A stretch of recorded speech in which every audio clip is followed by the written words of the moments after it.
പുള്ളി ആ രീതിയിൽ മാനസികമായിട്ട് പുള്ളി ഭയങ്കര വിഷമത്തിലായിരുന്നു.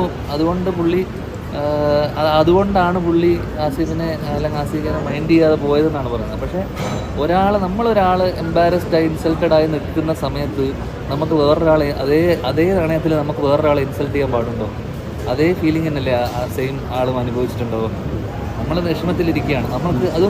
പ്രത്യേകിച്ച് നമ്മളൊരു മീഡിയ പേഴ്സൺ അല്ലെങ്കിൽ പ്രത്യേകിച്ച് ആൾക്കാർ 10 പേര് അറിയുന്ന ആൾക്കാരാകുമ്പോൾ നമ്മുടെ ടാൻഡ്രംസോ നമ്മുടെ ഇതോ അങ്ങനെയാണ് ഇവിടെ മോഹൻലാൽ സാറും മമ്മൂക്കയൊക്കെ എന്തൊക്കെ അവർക്ക് ഉണ്ടാകുന്ന എന്തൊക്കെ മാനസിക ബുദ്ധിമുട്ടുകളുണ്ട് അതൊക്കെ പുറത്തെ ആൾക്കാരെടുത്തും മീഡിയയുടെ അടുത്തൊക്കെ കാണിക്കാൻ നിന്ന് കഴിഞ്ഞാൽ കുറച്ച് കഴിഞ്ഞ് വാർത്തയൊക്കെ കഴിഞ്ഞ് രാത്രി ആയപ്പോഴേക്കും പുള്ളി മനസ്സിലായത് പണി വളയെന്ന് മനസ്സിലായപ്പോൾ പുള്ളി പറഞ്ഞു അത് സോറി എന്ന് പറഞ്ഞു. അപ്പോൾ ഇപ്പോൾ സോറി ഒന്നും പറഞ്ഞിട്ട് ഒരു കാര്യമില്ല.